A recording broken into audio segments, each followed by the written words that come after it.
Na terceira temporada de A Roda do Tempo, a gente viu ali no quinto episódio a Moraine utilizando um objeto de poder, uma esferazinha, na qual ela canaliza muito mais do que ela conseguiria normalmente, né? Amplificando o poder dela muitas vezes mais do que a força natural dela. Então, nesse vídeo, a gente vai falar um pouquinho sobre os objetos do poder único em A Roda do Tempo, tanto nos livros como na série, porque eles fizeram algumas mudanças bem importantes. Então, vamos entender como que funciona nas duas mídias e conhecer também alguns objetos, alguns exemplos desses objetos, que são tantos e com funções muito diferentes por toda a saga.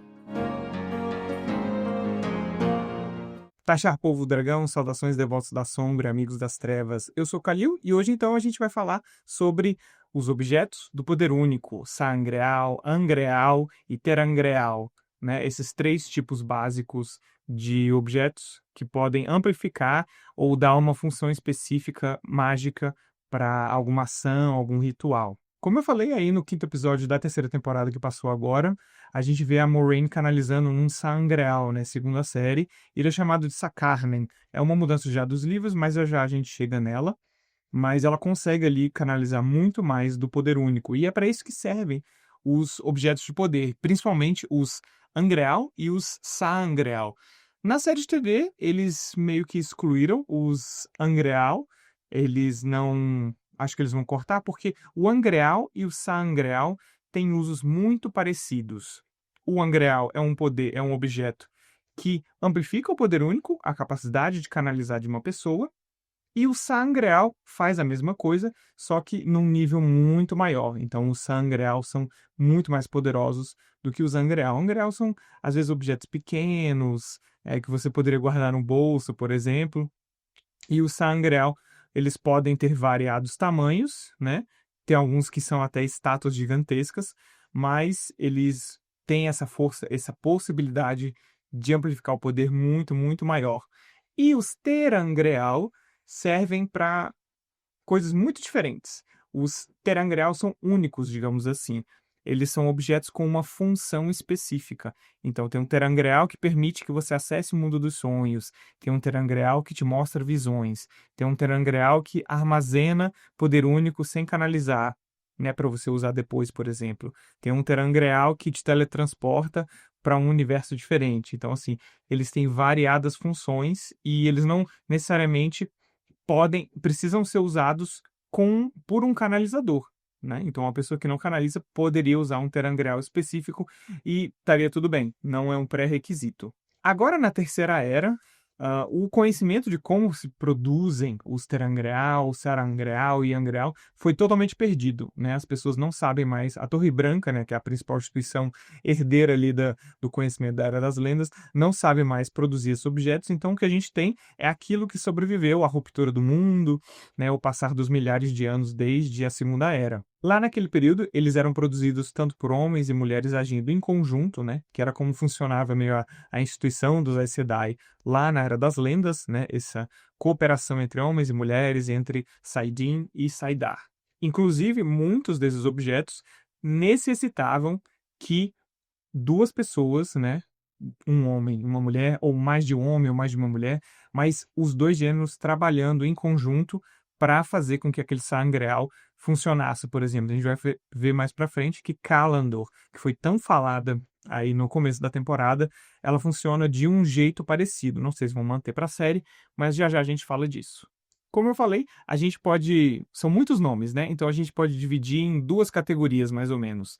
Pensando na série também, mas isso vale para os livros porque as categorias seriam Terangreal e o Sangreal. E o Angreal fica ali na categoria do Sangreal. Então, existem os objetos que amplificam o poder, que são o Sangreal e o Zangreal, e os objetos que têm uma função específica. Então, eles servem para alguma coisa, que são os Terangreal. Então, é bom diferenciar isso porque a gente vê vários objetos de poder e na série são mencionados, né, os Terangreal e o Sangreal. Sangreal aumenta o poder. Terangreal faz alguma coisa específica, tem uma função. É um objeto que faz algo, que permite que algo seja feito. Uma exceção à regra aí de que o conhecimento para produzir esses objetos foi perdido são os Shanchan. Lembra lá da temporada passada? Eles têm as coleiras, né, ou os colares que eles usam para aprisionar e escravizar mulheres que canalizam. Esses colares, né, chamados de Adam, eles, assim, eles usam demais, porque eles têm um exército gigantesco e tal, a população do continente de Shantia é enorme. Então, assim, eles usam bastante aquilo e não daria, não tem como tudo que eles usam ter sido algo que eles recuperaram da Era das Lendas. Então a gente fica sabendo que eles têm capacidade de produzir esses terangreais, mas a gente não sabe como. Mas o Shanti ainda tem essa capacidade de produzir esse terangreal específico, o Adam, né, que eles usam para escravizar mulheres que canalizam. Já no campo do sangreal, eles têm ou deveriam ter, uma função ali que nos livros é chamada de amortecimento. É um dispositivo ou uma trava de segurança, uma válvula de segurança que o sangreal tem para prevenir que uma pessoa canalizando através deles se exaura, né, se queime completamente no poder único, ou seja, canalize mais do que ela é capaz e acabe morta, como a gente vê lá na primeira temporada, aquela canalizadora em Faldara, né, que ela canalizou tanto que ela ficou literalmente queimada. Então, o Sangreal deveriam ter, aliás, esse amortecimento, mas alguns não têm. Kalandor é um deles. Então, já a gente vai falar especificamente sobre Kalandor, mas ele não tem esse amortecimento. Que, né, é um dispositivo de segurança ali para a pessoa não se matar acidentalmente, porque como a gente sabe, o poder único tem essa natureza inebriante, tentadora, viciante de você usa e você sente prazer, uma euforia ao usar o poder único, e às vezes se a pessoa não tem muito controle, ela se deixa levar, né, por esse rio que é o poder único.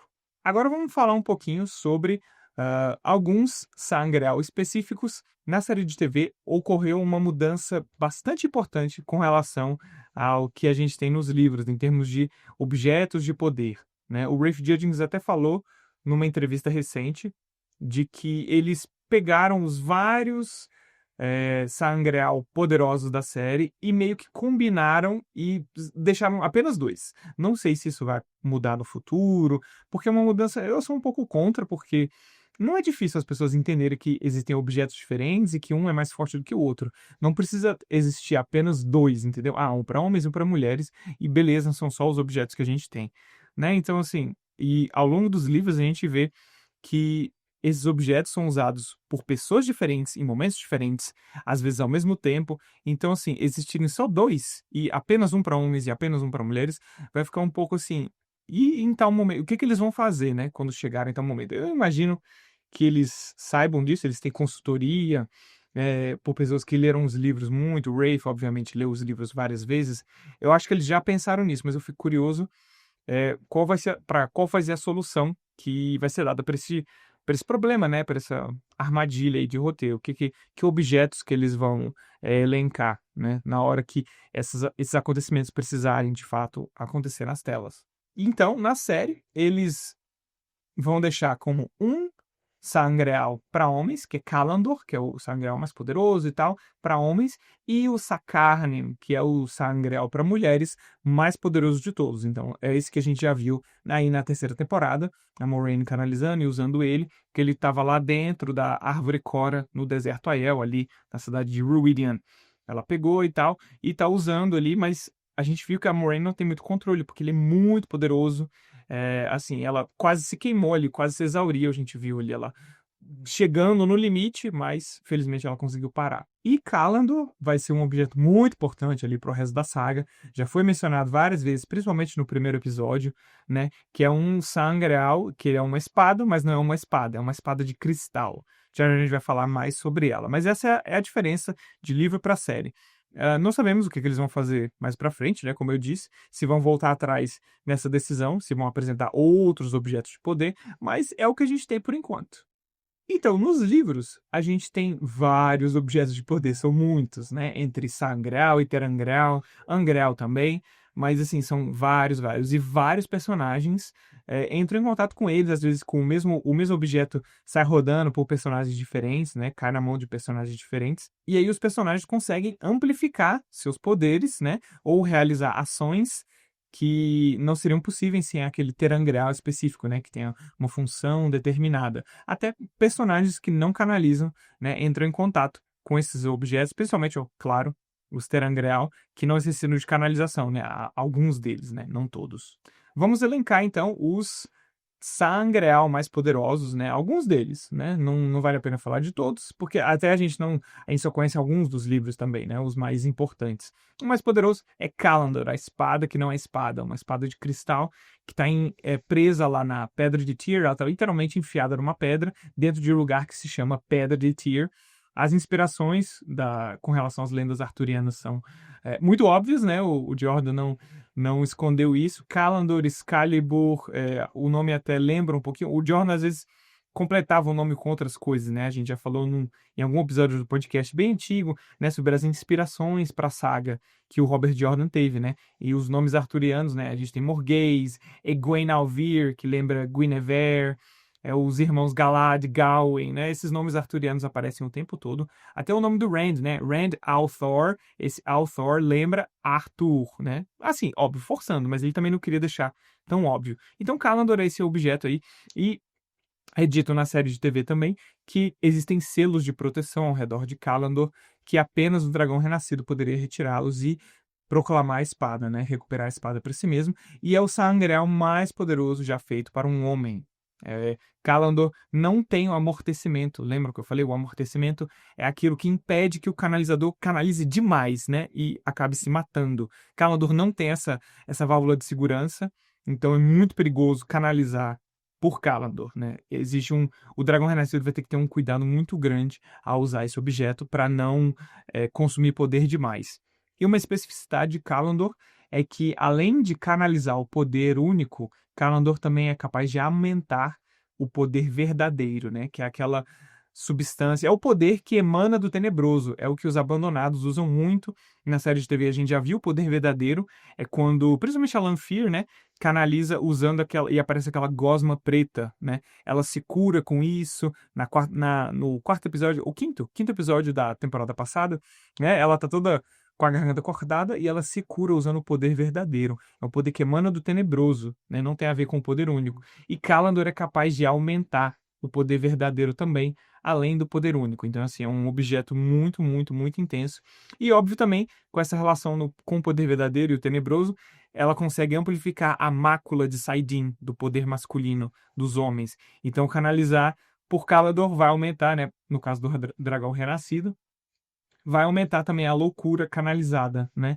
A loucura que vai dentro do poder único na parte masculina. Então é muito, muito, muito perigosa, apesar de ser um objeto muito, muito poderoso. Lembra que eu falei que para canalizar alguns desses objetos era necessário um homem, uma mulher, ou mais de um homem, ou mais de uma mulher, para eles canalizarem juntos, usando esses objetos? Callandor é um desses. Obviamente, o Rand pode usar sozinho Callandor, mas é muito mais perigoso. O jeito certo de canalizar usando Callandor é um homem e duas mulheres unidas a ele, né? Num círculo. Então, só que com uma das mulheres guiando os fluxos, manipulando os fluxos. Então, aí sim, Callandor seria um objeto mais seguro por meio do qual canalizar, né? Um homem unido a duas mulheres.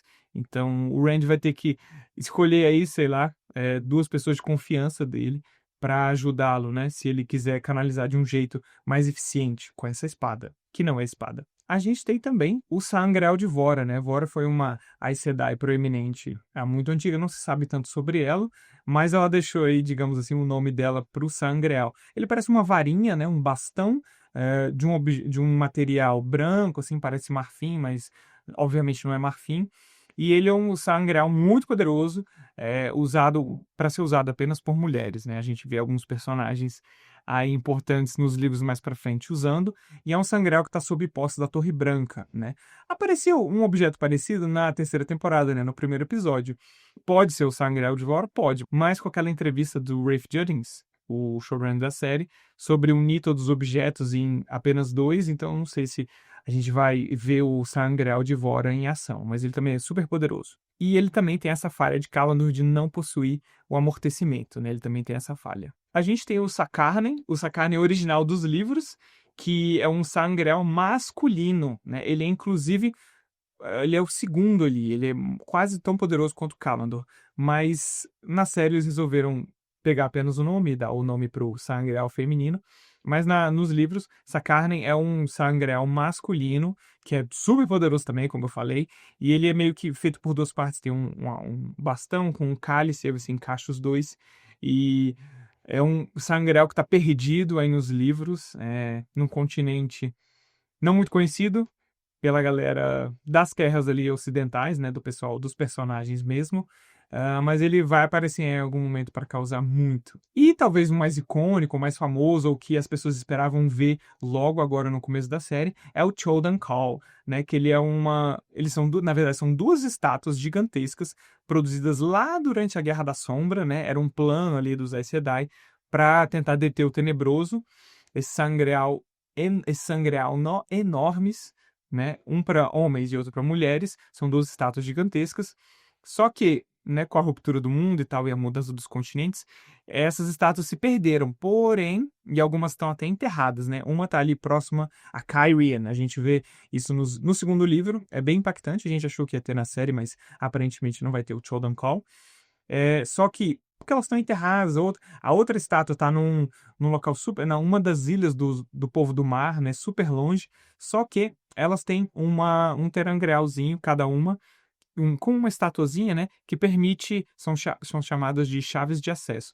Elas permitem você canalizar, né, à distância, pegar o poder do Chodan Call das estátuas grandes à distância e poder canalizar através dessas mini estátuas, né, o que fica muito mais fácil de levar por aí e tal. O Chodan Call também é super poderoso, um sangreal super poderoso, tá ali no top 3, né, Kalandor, Sakarnen e o Chodan Call.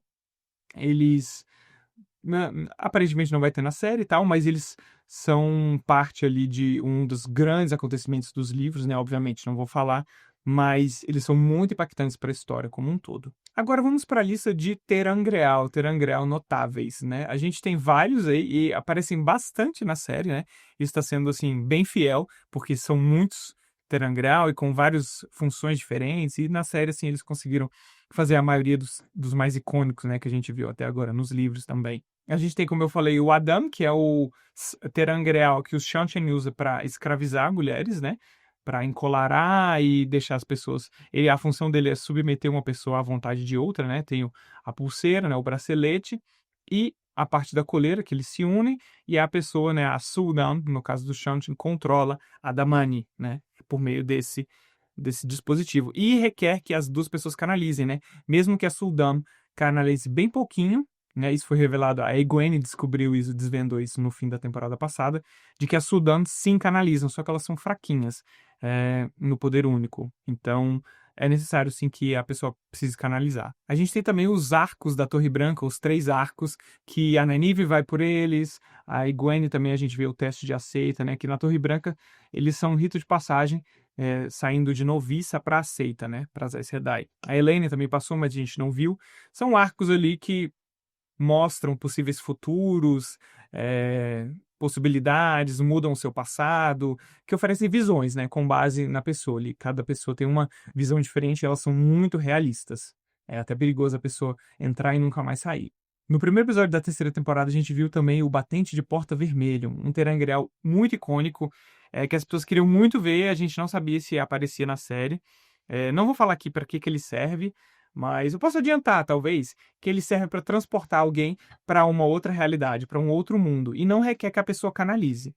A gente vai ver aí durante a temporada para que ele serve, né, e as pessoas que vão usá-lo, mas prestem bastante atenção, porque existe uma dupla. A gente viu um deles lá no 13º acervo, na Torre Branca, bem rapidinho, mas a gente vai ver o segundo aí em algum momento da temporada, a gente espera. Lá na primeira temporada, a gente ficou conhecendo também o Bastão dos Juramentos, né, que é algo bem importante ali para a vivência da Torre Branca. Quando uma seita vai se tornar Aes Sedai, ela precisa jurar os 3 juramentos ali no Bastão dos Juramentos, e ela fica completamente presa àquilo que ela jurou, né? Obviamente é necessário canalização para que o poder único possa entrar, digamos assim, na pessoa e guiar as ações dela para que ela não quebre aquilo que ela jurou. Então, é um poder que realmente controla a pessoa. A gente vê no final da segunda temporada a Siwan controlando a Moraine, quase como se a Moraine virasse um zumbi para poder obedecer. O corpo